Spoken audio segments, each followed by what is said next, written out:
Ia. Queridos, vamos abrir as nossas Bíblias hoje em Apocalipse, capítulo 3. Eu sei que o pastor Renato, há alguns anos, já expôs as 7 cartas que nós temos em Apocalipse, as 7 igrejas. Mas eu gostaria de revisitar, então, Apocalipse, capítulo 3, do 14 ao 22. Vamos lá? Apocalipse 3, do 14 ao 22. Carta do Senhor Jesus à igreja em Laodiceia. Todos abriram? Apocalipse é fácil de encontrar, né? Último livro das Escrituras. Só abrir aí na última capa, você encontra Apocalipse 3, do 14 ao 22. Diz assim a palavra do nosso Deus. Ao anjo da igreja em Laodiceia, escreve: Estas coisas diz o Amém, a testemunha fiel e verdadeira, o princípio da criação de Deus. Conheço as tuas obras, que nem és frio nem quente. Quem dera fosses frio ou quente. Assim, porque és morno, e nem és quente nem frio, estou a ponto de vomitar-te da minha boca. Pois dizes: estou rico e abastado, e não preciso de coisa alguma, e nem sabes que tu és infeliz, sim, miserável, pobre, cego e nu. Aconselho-te que de mim compres ouro refinado pelo fogo, para te enriqueceres, vestiduras brancas para te vestires, a fim de que não seja manifesta a vergonha da tua nudez, e colírio para ungires os olhos, a fim de que vejas. Eu repreendo e disciplino a quantos amo. Sê, pois, zeloso e arrepende-te. Eis que estou à porta e bato. Se alguém ouvir a minha voz e abrir a porta, entrarei em sua casa e cearei com ele e ele comigo. Ao vencedor, dar-lhe-ei sentar-se comigo no meu trono, assim como também eu venci e me sentei com meu Pai no seu trono. Vamos juntos, o verso 22. Quem tem ouvidos, ouça o que o Espírito diz às igrejas. Vamos orar mais uma vez? Pai amado, em nome e por amor de Jesus, nós te damos graças por esse dia que o Senhor nos deu. Obrigado, ó Deus amado, pelo privilégio que nos dá de adorá-lo, de bendizê-lo, de levantarmos as nossas vozes, tanto em adoração, em louvor, como em oração. No entanto, agora, ó Deus amado, nós queremos nos calar para ouvi-lo falando conosco. Então fale conosco por meio da pregação da Santa Escritura, da sua Santa Palavra. Que o Espírito Santo do Senhor nos ilumine para compreendermos as verdades bíblicas que serão expostas nesta noite. E uma vez compreendidas, ó Deus amado, que elas cumpram com o ideal de fazer com que o caráter do seu Filho seja forjado, formado em nós, para honra e glória do teu nome. Que nós saiamos daqui, ó Deus, diferente da forma como nós entramos. Que saiamos mais parecidos com teu Filho. Que saiamos, ó Deus, mais santos, que saiamos com a nossa carnalidade mais mortificada para a honra e glória do Senhor. Eu peço que não seja mais apenas eu falando, mas que seja o Senhor falando por meio de mim a todos nós. A oração que nós fazemos, pedindo estas coisas, em nome e por amor de Jesus. Amém.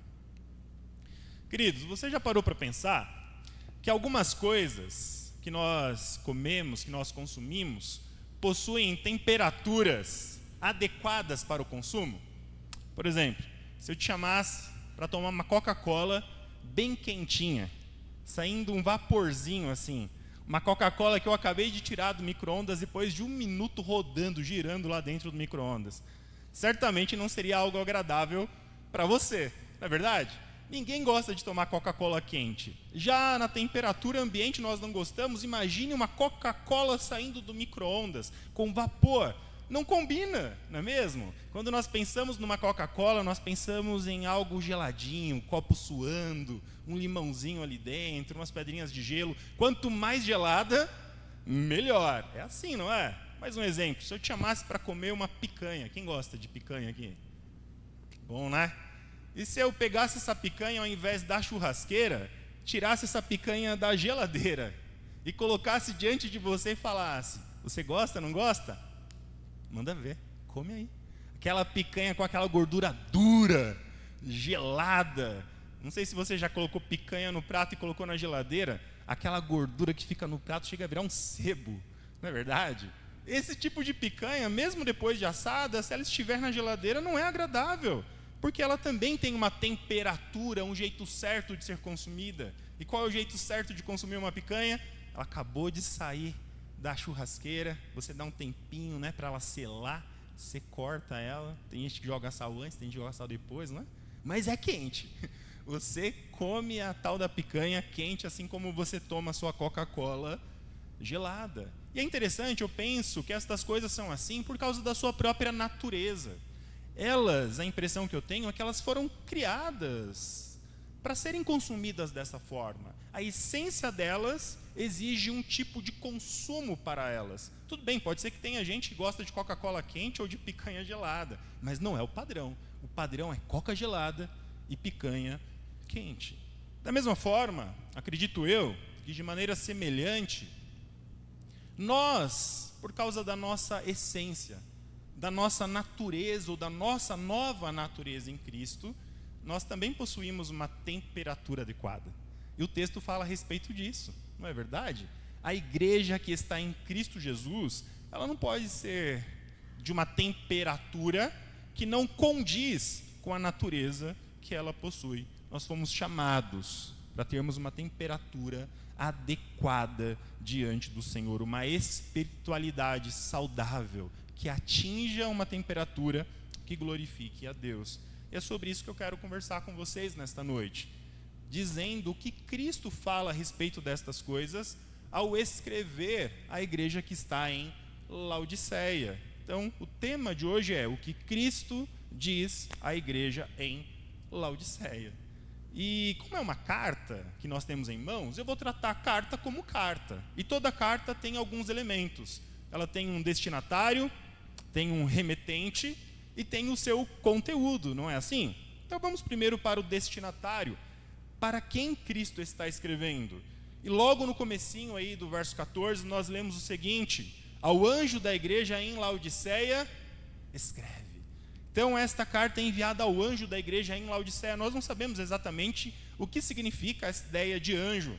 Pode ser o líder da igreja, pode ser uma menção a um anjo mesmo, uma figura angelical que cuida, que zela da igreja, nós não sabemos exatamente, mas o ponto é que ela é escrita para uma igreja local, para uma comunidade de pessoas, de crentes que se reúnem, e esta igreja está numa cidade real.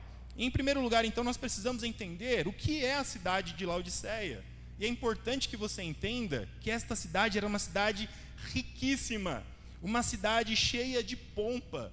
Talvez a cidade de Laodiceia era a cidade, ou foi a cidade mais rica do mundo antigo. Ela era considerada, inclusive, o lar dos milionários, dos grandes banqueiros. Na cidade havia, inclusive, teatros, estádios e um ginásio equipado com banhos, um luxo para a época. Então, a cidade de Laodiceia, certamente, ela era uma cidade acima do nível no que diz respeito à economia em relação às outras cidades. Além disso, a cidade de Laodiceia era uma cidade onde havia um centro industrial de tecidos. Os historiadores dizem que em Laodiceia era produzida uma lã tão especial que ela era distribuída para o mundo inteiro. Além disso, Laodiceia também era um centro médico, onde se fabricava 2 ungüentos, 2 tipos de bálsamos, um que era usado nos olhos e outro que era usado nos ouvidos. Inclusive, o colírio fabricado em Laodiceia era exportado para todos os centros mais populosos do mundo antigo. E para encerrar o que era a cidade de Laodiceia, essa cidade ela era conhecida por causa das suas águas. Esta cidade ela era rodeada por outras 2 cidades, Colossos e Herápolis, que também tinham águas. As águas de Colossos eram frias e as águas de Herápolis eram quentes. E ambas estas águas destas cidades eram consideradas águas medicinais. As pessoas acreditavam que ao banhar-se ou ao tomar estas águas, elas seriam curadas de algumas enfermidades. Só que as águas de Laodiceia não eram nem quentes e nem frias. Laodiceia era o encontro dessas 2 águas. Ela possuía águas mornas e por essa razão águas que não serviam para nada, nem para banhar-se com o ideal de serem curadas as pessoas e nem com o ideal de serem bebidas eram consideradas águas intragáveis. Por que isso é importante para nós? Por que é importante conhecer a cidade de Laodiceia? Porque normalmente as igrejas, elas acabam se adequando à realidade das suas cidades. E não é diferente aqui no caso da igreja em Laodiceia. A igreja em Laodiceia tinha a cara da cidade. Os crentes de Laodiceia eram ricos, extremamente abonados. E eles também eram pomposos. E ao mesmo tempo, frouxos em entusiasmo, débeis de caráter e extremamente mundanos. A igreja em Laodiceia assemelhava-se muito a algumas igrejas do nosso tempo.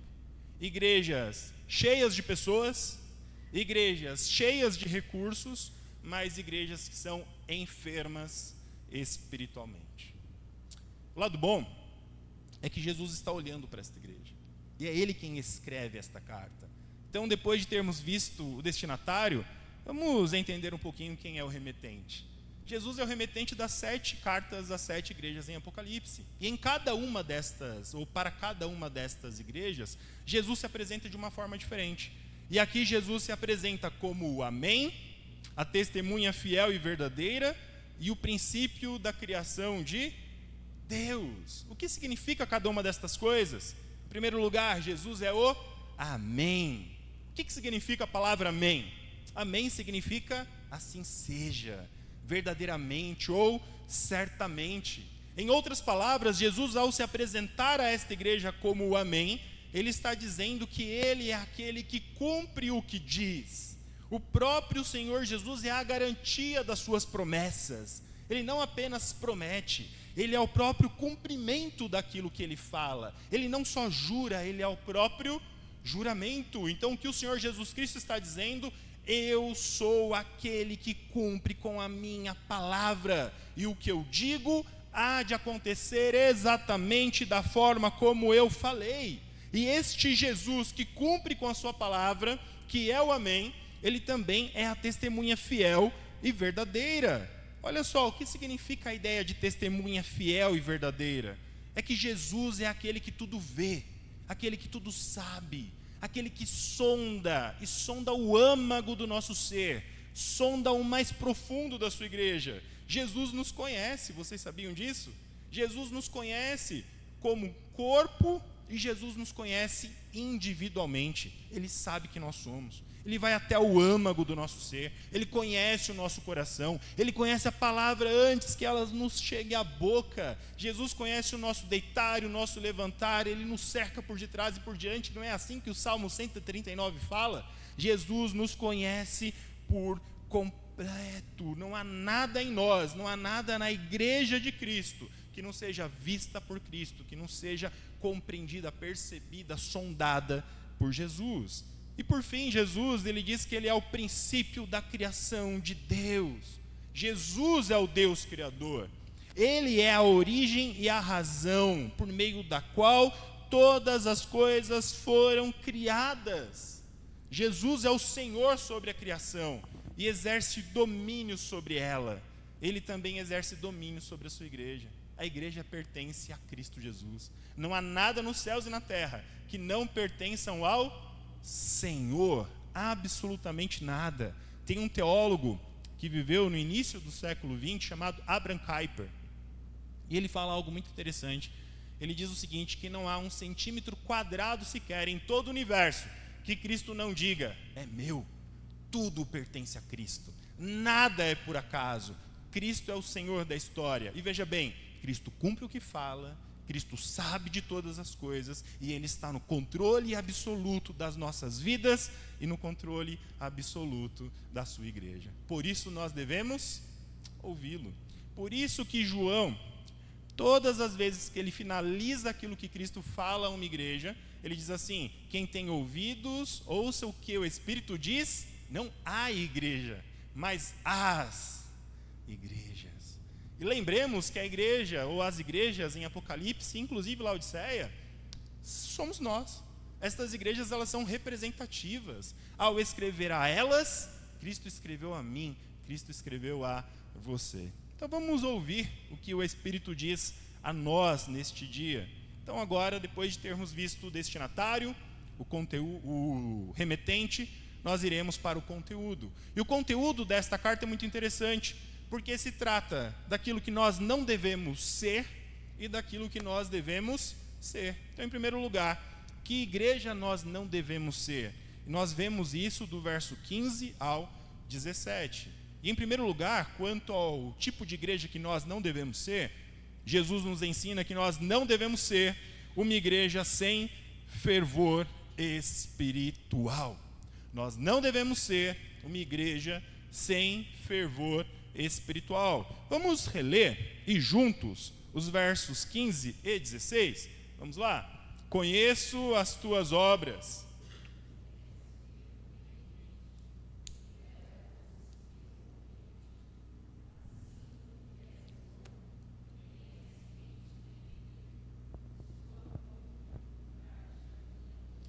Olha só que interessante. Jesus, para as outras igrejas, ele escreve cartas apontando problemas teológicos, apontando problemas morais, mas não é o caso desta igreja. O problema da igreja em Laodiceia não tinha a ver com doutrina.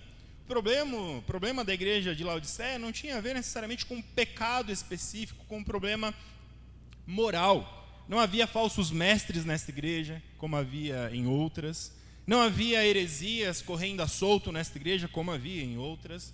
Não havia nenhum pecado de imoralidade, nem de engano. Não havia também perseguição por parte do império, como era o problema de outras igrejas. Sabe o que faltava em Laodiceia? O que às vezes também falta em nós? Fervor espiritual. A igreja de Laodiceia, a semelhança de muitas igrejas do nosso tempo, possuía uma espiritualidade morna, uma espiritualidade indiferente, acomodada, apática. Uma espiritualidade que não mais se preocupa em desenvolver um relacionamento vivo, sincero e real com Cristo Jesus. Uma espiritualidade onde, se está tudo bem, se está tudo ok, se a igreja está vivendo e está existindo, se as coisas estão de alguma forma encaixadas no seu devido lugar, ok para nós. A nossa espiritualidade ou a maneira como nós vivemos com o Senhor é de pouca importância. Era assim que a igreja de Laodiceia pensava e é assim que algumas igrejas do nosso tempo pensam. Só que nós não podemos ser assim. Jonathan Edwards, ele disse algo interessante a respeito disso. Ele diz o seguinte, que nós precisamos ter luz na mente, mas o nosso coração também precisa ter fogo. Nós precisamos ter uma mente iluminada pelo Evangelho. E este Evangelho que ilumina as nossas mentes, ele incendeia o nosso coração.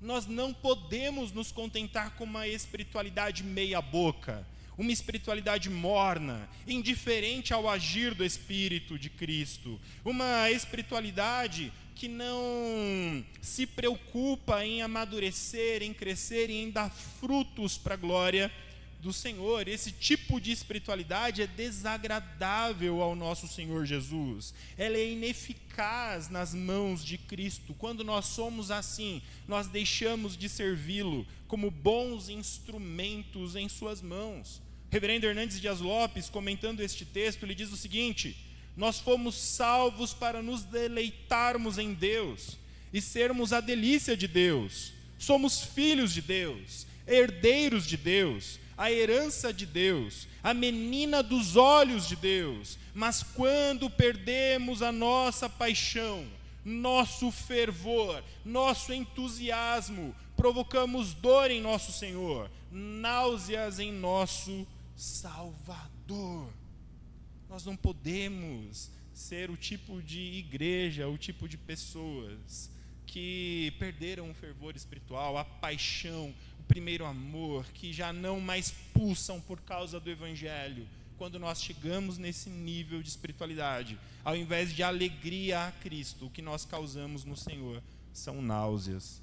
Que o Senhor nos ajude com um despertamento, que o Senhor nos livre da nossa frieza, da nossa indiferença espiritual, que nós não ignoremos o fato de que Cristo vomitará, Ele vai repudiar todos aqueles cuja ligação com Ele é puramente nominal e superficial. É isso que o Senhor está dizendo à igreja de Laodiceia. Se não houver um avivamento real, se não houver transformação e o incendiar do nosso coração, Se a nossa espiritualidade for uma espiritualidade meia boca, do tipo de gente que acostumou a vir para a igreja, do tipo de gente que acostumou a ouvir sermão, do tipo de gente que acostumou a fazer parte de um determinado grupo, mas que não é mais impactado pelo sermão, já não é mais impactado pela comunidade, já não é mais impactado pela palavra, já não mais gasta tempo em oração, já não mais gasta tempo em leitura bíblica, já não mais sonha e projeta a sua vida de acordo com o evangelho de Cristo Jesus. Quando nós nos tornamos pessoas assim, talvez nós estamos revelando nós ainda não experimentamos uma relação genuína com Cristo. E Cristo diz, se a nossa relação com Ele está nessa superficialidade, se a nossa relação com Ele é apenas nominal, é apenas algo de costume e não algo que realmente nos transformou, nos mudou de dentro para fora, então nós estamos prestes a sermos vomitados, repudiados pelo Senhor. Que Deus tenha misericórdia de nós e nos reavive para a honra e glória dele. Além disso, que igreja nós não devemos ser? Nós não devemos ser uma igreja arrogante e autoconfiante. Olha só o que diz o verso 17.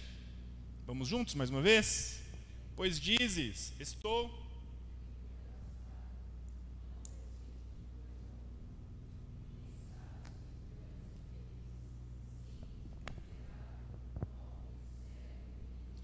A igreja olhava para si mesma, a igreja olhava para a sua estrutura, a igreja olhava para a sua conta bancária, olhava para a sua condição monetária e dizia, nós somos os caras, né? Nós estamos bem, está tudo bem conosco. A igreja confundia o ter com o ser. Esta arrogância e esta autoconfiança da igreja de Laodiceia estavam claramente fundamentadas no auto-engano. A igreja de Laodiceia, de acordo com o Senhor, considerava-se rica do ponto de vista humano, e de fato era, mas do ponto de vista de Cristo era uma igreja pobre. A igreja se considerava vestida, mas do ponto de vista de Cristo era uma igreja nua. A igreja acreditava que enxergava, mas do ponto de vista de Cristo, esta era uma igreja cega. Era rica em bens, roupas finas, tinha o melhor dos colírios produzidos em sua cidade, mas ainda assim era pobre, cega e nua em relação à sua espiritualidade. Assim como a igreja em Laodiceia, nós podemos cometer o erro de fundamentar as nossas vidas na nossa estrutura, naquilo que nós temos, ao invés de nos basear em nossa caminhada com Cristo naquilo que nós somos. Nós precisamos tomar cuidado, pois a estrutura, a organização, os recursos financeiros podem nos entorpecer, podem nos dar a falsa segurança de que tudo está bem, quando na verdade somos infelizes, miseráveis, cegos e nus espiritualmente. E isso vale para a igreja como um corpo, para a comunidade local, mas isso também vale para você na sua individualidade.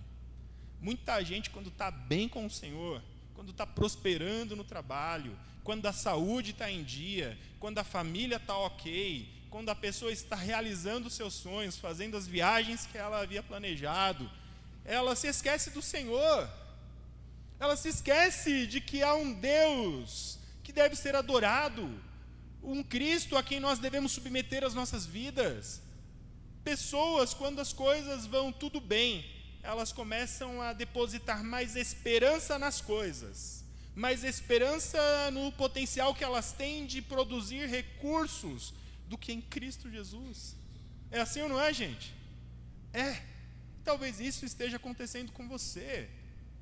É bem provável que algumas pessoas aqui estejam enfrentando exatamente isso, porque está tudo bem, tudo acaba indo mal na relação com Cristo.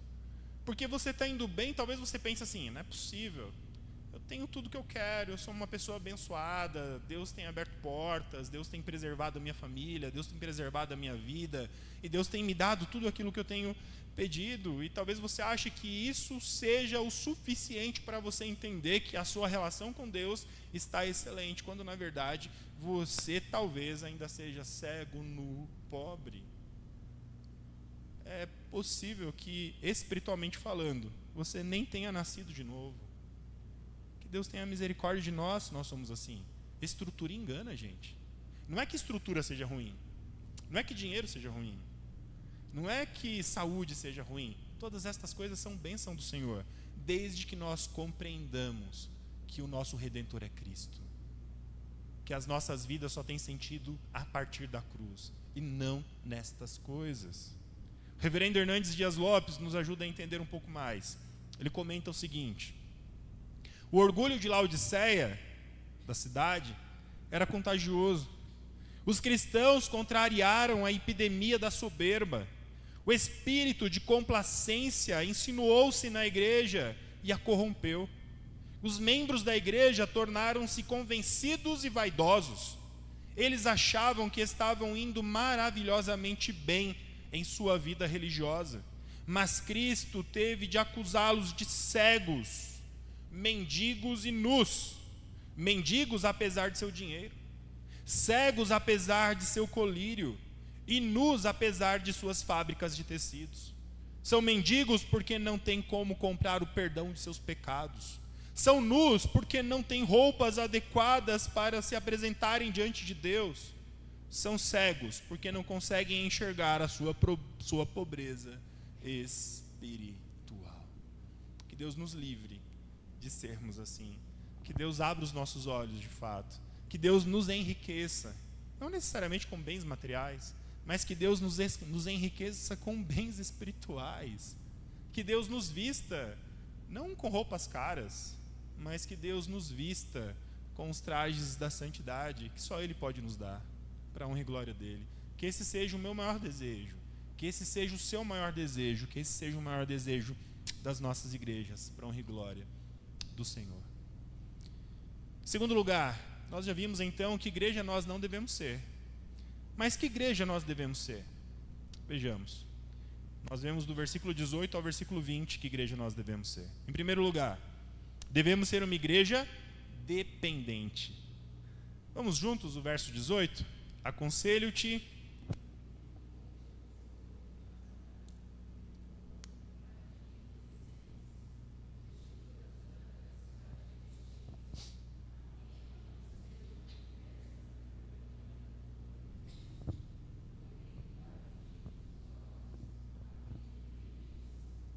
Muito bem, olha só que interessante. Mesmo para esta igreja convencida, para esta igreja arrogante, autoconfiante, Jesus se apresenta de forma graciosa e bondosa e diz para esta igreja: compreende de mim aquilo que vocês de fato precisam. Então nós devemos ser dependentes, mas dependentes não dos nossos bens, dependentes não das nossas conquistas humanas, mas dependentes da abundante graça que há em Jesus Cristo, nosso Senhor. Apenas em Cristo Jesus nós encontramos ouro para a nossa pobreza espiritual. Apenas em Cristo Jesus nós encontramos roupas adequadas para a nossa nudez espiritual. Apenas em Cristo Jesus nós encontramos colírio para a nossa cegueira espiritual. É Cristo quem nos enriquece. É Cristo quem nos livra da vergonha do pecado. É Cristo Jesus quem abre os nossos olhos e nos faz compreender a beleza da cruz. Nos faz compreender a vergonha do pecado, nos faz compreender quão o pecado é maligno diante de Deus e nos faz nos arrepender do pecado e nos voltarmos para Ele e nos submetermos ao seu senhorio. É Cristo que faz estas coisas e Ele faz por meio da sua graça. Em Cristo Jesus, mesmo não tendo dinheiro, nós somos enriquecidos com o verdadeiro ouro. Nós compramos as melhores vestes, nós obtemos o melhor colírio. Louvado seja o Senhor que nos dá todas estas coisas de forma graciosa e bondosa. Mais uma vez eu chamo o reverendo Hernandes para o púlpito e ele diz o seguinte: a preciosa mercadoria que Cristo oferece é vital. O ouro que Cristo tem é o reino do céu. A roupa que Cristo oferece são as vestes da justiça e da santidade. O colírio que Cristo tem abre os olhos para o discernimento. Cristo está conclamando os crentes a não confiarem em seus bancos, em seu dinheiro, em suas fábricas, em sua medicina. Ele os chama para Ele mesmo. Só Cristo pode enriquecer nossa pobreza, vestir nossa nudez e curar a nossa cegueira. Nós dependemos, nós precisamos nos tornar pessoas dependentes de Cristo Jesus, o Senhor. Só em Cristo Jesus há de fato renovo para mim, há renovo para você. Só em Cristo Jesus nós seremos de fato enriquecidos, vestidos, e os nossos olhos realmente serão abertos. Além disso, que igreja nós devemos ser? Nós devemos ser uma igreja quebrantada. Olha o que diz o verso 19, diz assim: eu repreendo e disciplino a quantos amo, sê pois zeloso e arrepende-te. Cristo ama a sua igreja, e porque Ele ama a sua igreja, Ele repreende, Ele disciplina a sua igreja, com o propósito de promover quebrantamento, porque apenas uma igreja quebrantada se torna uma igreja arrependida. Apenas uma igreja quebrantada reconhece a sua necessidade de Cristo. Apenas uma igreja quebrantada se arrepende dos seus pecados e busca perdão em Cristo Jesus. Só que para que nós nos quebrantemos, às vezes é necessário que o Senhor inflinja sobre nós dura disciplina. E Ele o faz, mas Ele o faz como um pai de amor. Vocês lembram o que diz Hebreus 12? Hebreus 12, do 4 ao 13. Eu vou ler esse texto que fala da maneira tão graciosa com a qual Deus nos disciplina, com a finalidade de nos voltarmos para Ele. Diz assim, Hebreus 12, do 4 ao 13: ora, na vossa luta contra o pecado, ainda não tendes resistido até o sangue, e estáis esquecidos da exortação que, como a filhos, discorre convosco. Filho meu, não menosprezes a correção que vem do Senhor, nem desmaieis quando por Ele és reprovado, porque o Senhor corrige a quem ama e açoita todo filho a quem recebe. É para a disciplina que perseverais. Deus vos trata como filhos, pois que filho há que o pai não corrige? Mas se estáis sem correção, de que todos se têm tornado participantes, logo sois bastardos e não filhos. Além disso, tínhamos os nossos pais segundo a carne, que nos corrigiam e os respeitávamos. Não havemos de estar em muito maior submissão ao Pai espiritual e então viveremos?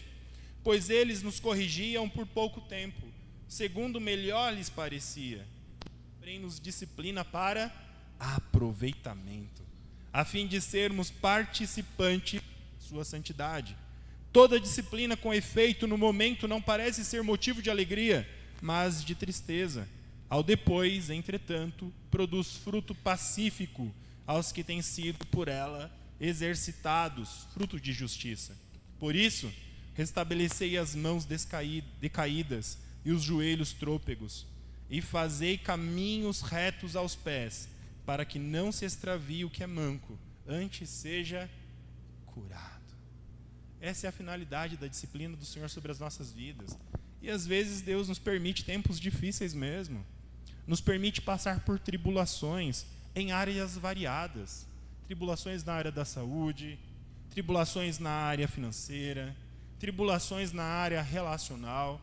Ele pesa a mão sobre nós. Ele tira a cinta como um pai, ou pega um chinelo e nos dá às vezes umas boas cintadas e umas boas chineladas, mas com a finalidade de que nós nos voltemos a Ele em verdadeiro arrependimento, com a finalidade de fazer com que os nossos joelhos trôpegos, de fazer com que aqueles que andavam em caminhos tortos passem a andar em caminhos retos, passem a andar de forma fortalecida com Cristo Jesus, o Senhor. O resultado do quebrantamento é o arrependimento, é o dar as costas a velhas práticas, é abandonar um cristianismo de aparências, de faz de conta, de mornidão espiritual, para uma fé viva, para uma fé real em Cristo Jesus. E por fim, que tipo de igreja nós devemos ser? Nós devemos ser uma igreja atenta. Olha só o que diz o verso 20. Mais uma vez, vamos juntos? Eis que estou...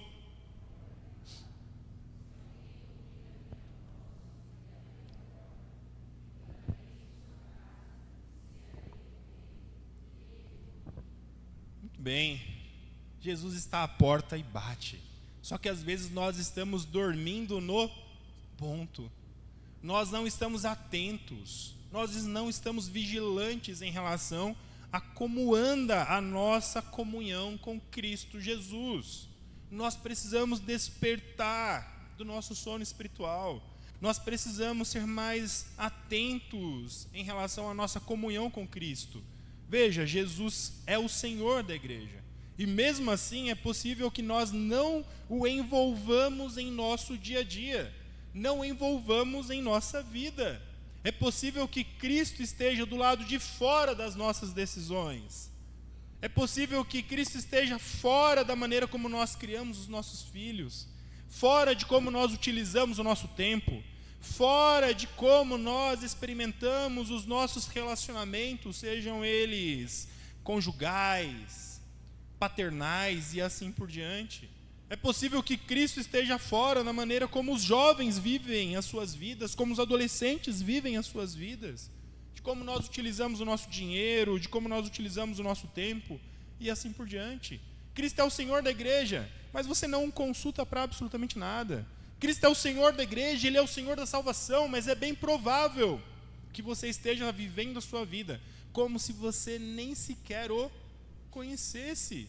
Infelizmente, a nossa geração é marcada por aquilo que o Augustus Nicodemos chama de ateísmo prático. Ele até escreveu um livro sobre, que é a característica de pessoas que não confessam a não existência de Deus, né? Não são ateus declarados, mas são ateus que vivem como se... São crentes que vivem como se Deus não existisse. E na maioria das vezes nós somos assim. Não é verdade? Você vai criar os seus filhos igual Augusto Cury diz para você criar. Mas você ignora o que Provérbios fala sobre criação de filhos. Você ignora o que Paulo fala sobre matrimônio, sobre como você deve ser um marido, como você deve ser uma esposa, mas você está aprendendo a ser um marido e uma esposa talvez nas séries e nos filmes, e não nas novelas que você assiste. Nós ignoramos a Cristo. Nós não oramos quando vamos tomar uma decisão importante. Não é verdade? Às vezes nós só conversamos com uma ou duas pessoas que nós julgamos importantes em nossas vidas, mas o mais importante, que é Cristo Jesus, nós nem sequer dobramos os nossos joelhos para consultá-lo, nós não abrimos as Escrituras para tentar compreender a vontade de Deus para as nossas vidas em relação a determinados assuntos. Enfim, Cristo está à porta, só que do lado de fora, não está do lado de dentro. Nós declaramos que conhecemos a Cristo, nós declaramos que nós amamos a Cristo, mas nós não nos relacionamos devidamente com Cristo no nosso dia a dia. Mas sabe a boa notícia? A boa notícia é que Cristo nos ama.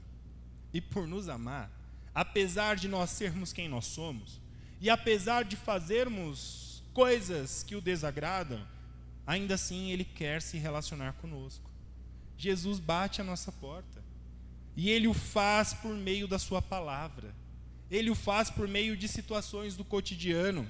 Talvez um acidente, uma enfermidade ou alguma outra tribulação. Deus faz isso, Cristo faz isso, Ele está batendo a nossa porta. E se nós abrirmos a nossa porta, a porta das nossas vidas, Cristo entrará e Ele ceará conosco. Isso não tem a ver com salvação. Cristo não está batendo na porta do coração pecador, de um homem caído e falando, me deixa entrar para que eu lhe salve. Não é sobre isso. A carta é para gente crente. Cristo está do lado de fora da vida de gente crente. Nós devemos nos relacionar com Cristo, Ele tem que fazer parte das nossas vidas. E é isso que Ele diz que fará. Se nós abrirmos a porta, Ele entrará, puxará uma cadeira, sentará conosco à mesa e ceará comigo e ceará com você. Que coisa boa. Imagine o Deus Criador dos céus e da terra, sentando-se simbolicamente às nossas mesas e se alimentando conosco como um bom amigo. É isso que Cristo faz. É assim que Cristo se relaciona conosco, como um amigo. E tudo que nós precisamos fazer para desfrutar da presença gloriosa de Cristo é abrir a porta, é tomar a decisão de andar com Ele, de sermos seus servos amigos, pessoas que se submetem ao seu senhorio de graça e de bondade. Terceiro lugar, para nós finalizarmos, é a pergunta do verso 21 e 22. Melhor, a pergunta do verso, não é bem uma pergunta, né, mas uma afirmação que eu transformei em pergunta. Por que nós devemos ouvir o que o Espírito diz às igrejas? E do verso 21 ao 22 nós temos algumas razões que são dadas para que nós ouçamos o que Cristo diz às igrejas. Em primeiro lugar, nós devemos ouvir o que Cristo diz às igrejas, o que o Espírito diz às igrejas, para reinarmos com Cristo na glória. Vamos ler o verso 21 e 22? Vamos lá? Ao vencedor.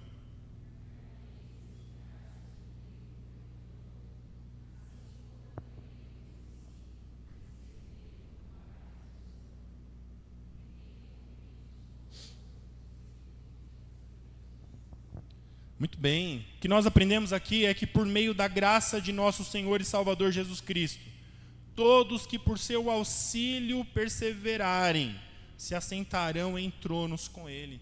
Assim como Cristo participa do trono do Pai, também, por meio da sua graça e misericórdia, nós, se perseverarmos em Cristo Jesus, participaremos do seu trono glorioso. Mais uma vez, o reverendo Hernandes Dias Lopes, comentando o texto, ele diz o seguinte: quando abrimos a porta para Cristo entrar em nossa casa, recebemos a promessa de entrar na casa do Pai.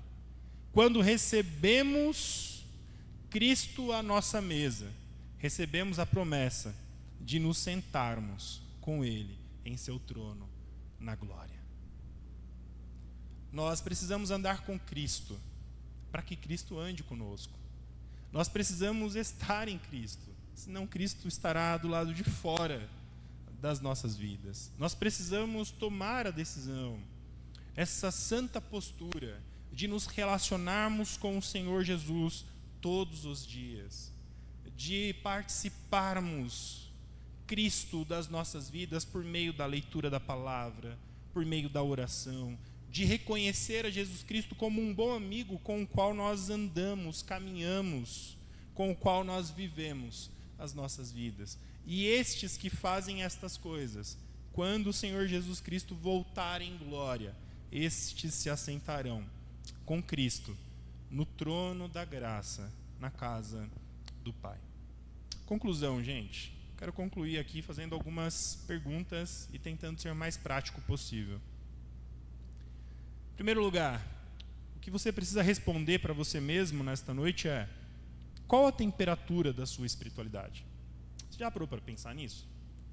Como está a sua espiritualidade hoje? Se você tivesse aqui um termômetro, um termostato, o que ele apontaria a respeito da sua espiritualidade? E lembre-se, só existem 3 possibilidades, não é verdade?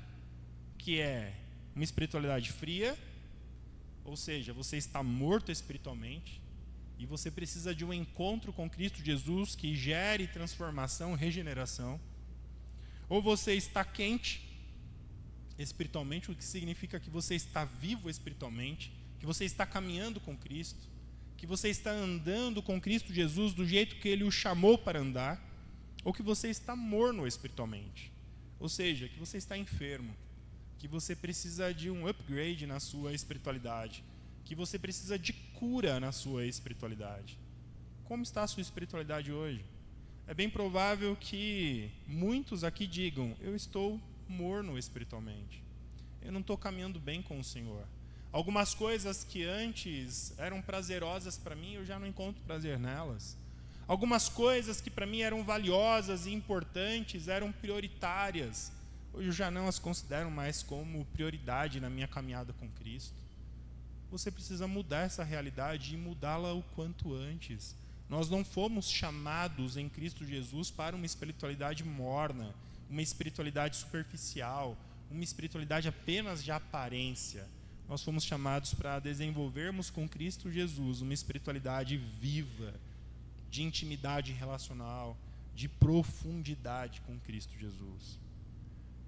Uma segunda pergunta que eu faço é: você confia mais em você e em suas conquistas ou em Cristo Jesus? Talvez nós sejamos como a igreja de Laodiceia nesse caso. Nós olhemos para tudo aquilo que nós temos conquistado, olhemos para a estrutura, olhemos para os bens e pensemos: está tudo bem, tenho tudo o que eu quero, ou tenho muito do que eu quero. Tome cuidado. Quem confia mais em si, mesmo que seja rico, de acordo com Cristo, do ponto de vista do Senhor, essa pessoa é pobre. Mesmo que essa pessoa julgue ver as coisas, esta pessoa está cega. Mesmo que esteja vestido de seda, e talvez da seda mais pura, essa pessoa está nua. Só em Cristo Jesus nós enxergamos de fato. Somos verdadeiramente vestidos com novas vestes. Só em Cristo Jesus os nossos olhos de fato são abertos.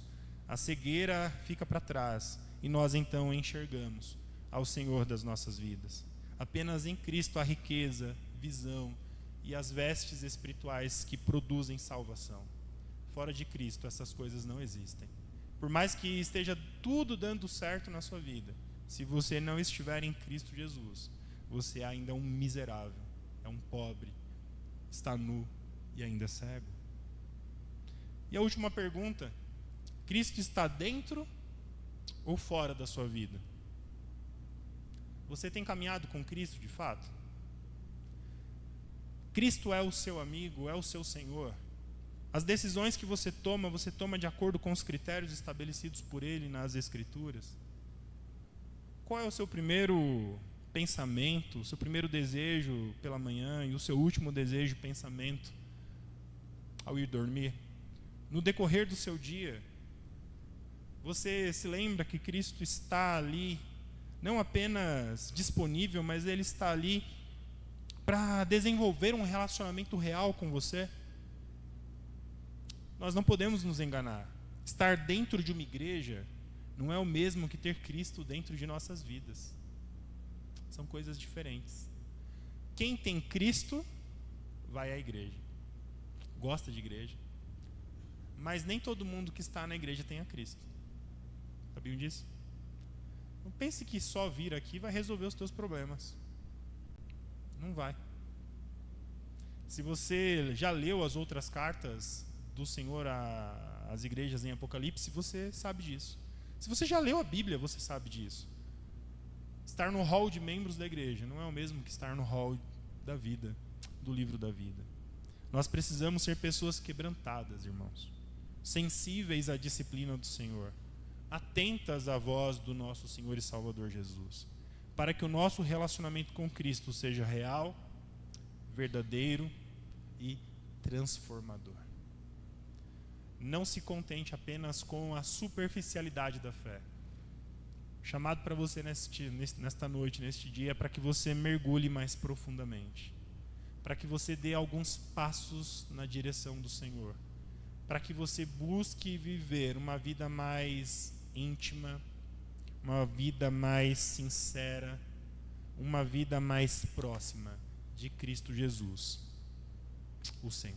Que Deus nos ajude, nos abençoe, que esta palavra crie em nós uma inclinação agradável a Deus e que, por meio do agir do Espírito, todas estas coisas se façam reais em nossas vidas, para a glória dele, em nome de Cristo Jesus. Vamos orar? Pai amado, em nome e por amor de Jesus, nós te damos graças mais uma vez por esse tempo precioso que nós passamos juntos em adoração, em culto. Em especial, nós te louvamos por tua palavra, porque por meio dela o Senhor nos confronta e ao mesmo tempo nos conforta. O Senhor aponta aquilo que precisa ser mudado e ao mesmo tempo o Senhor nos mostra o caminho que nós devemos trilhar. Nós te pedimos, ó Deus amado, que o Senhor nos ajude a não sermos uma igreja arrogante, pessoas arrogantes, autossuficientes, pessoas que estão experimentando um auto-engano, achando que porque algumas coisas estão bem, está tudo bem. Que o Senhor tenha misericórdia de nós e nos ajude a perceber, ó Pai, se porventura nós ainda somos cegos, nus e pobres espiritualmente. Ajude-nos, ó Deus, para a glória do Teu nome, a nos vermos tal como o Senhor nos vê. E uma vez, ó Deus amado, que percebermos a nossa pobreza espiritual, a nossa cegueira espiritual, a nossa nudez espiritual, Senhor, que o Senhor nos ajude a buscar em Ti, a buscar no Teu Filho, por meio da graça que foi derramada sobre as nossas vidas na cruz, ouro que nos enriqueça, colírio que nos abra os olhos e vestes que nos vistam de santidade, para a glória do Teu santo nome. Renova as nossas vidas, ó Pai, renova a nossa espiritualidade. Nós não queremos viver, Senhor, como pessoas que dizem conhecê-lo, mas que no fim das contas não caminham com o Senhor. Que dizem amar o Teu Filho, mas que excluem o Seu Filho das suas vidas. Pessoas que declaram que creem em Jesus como o seu Salvador, mas que não se submetem ao seu senhorio. Tem misericórdia de nós se Cristo está do lado de fora das nossas vidas. Que Cristo entre em nossas vidas. Que Ele se assente no trono do nosso coração. Que Ele governe tudo que somos, tudo que fazemos, todos os nossos desejos e inclinações. Que todas as coisas, que tudo que nós somos, ó Deus, seja para a glória do Teu Filho, seja governado pelo Teu Filho. Ajude-nos, ó Pai, para a honra e glória do Teu nome, a experimentarmos, ó Deus, um verdadeiro avivamento espiritual. Não permita, ó Deus, que fracassemos nessa área. Pelo contrário, ó Deus, que o Senhor mesmo nos traga, dia a dia, para mais perto de Ti, para mais perto de Cristo. Que o Senhor mesmo faça com que o Espírito Santo do Senhor domine sobre nós, nos encha de forma a que sejamos plenamente guiados, instruídos, movidos pelo Teu Santo Espírito. Realize isso em nós para a glória do Teu santo nome. É a oração que nós fazemos, pedindo estas coisas, ó Deus amado, pedindo também perdão pelos nossos pecados, por todas as vezes que nos contentamos com o ter ao invés de ser. Pedimos perdão, ó Deus, por todas as vezes que nos esquecemos que o nosso chamado é para uma espiritualidade viva, vibrante. Todas as vezes que nos contentamos, ó Deus, com qualquer coisa, com uma espiritualidade superficial e opaca. Tem misericórdia de nós, Deus amado. Mais uma vez eu peço, nos reavive para a glória do Senhor. Nós oramos em nome e por amor de Jesus. Que a graça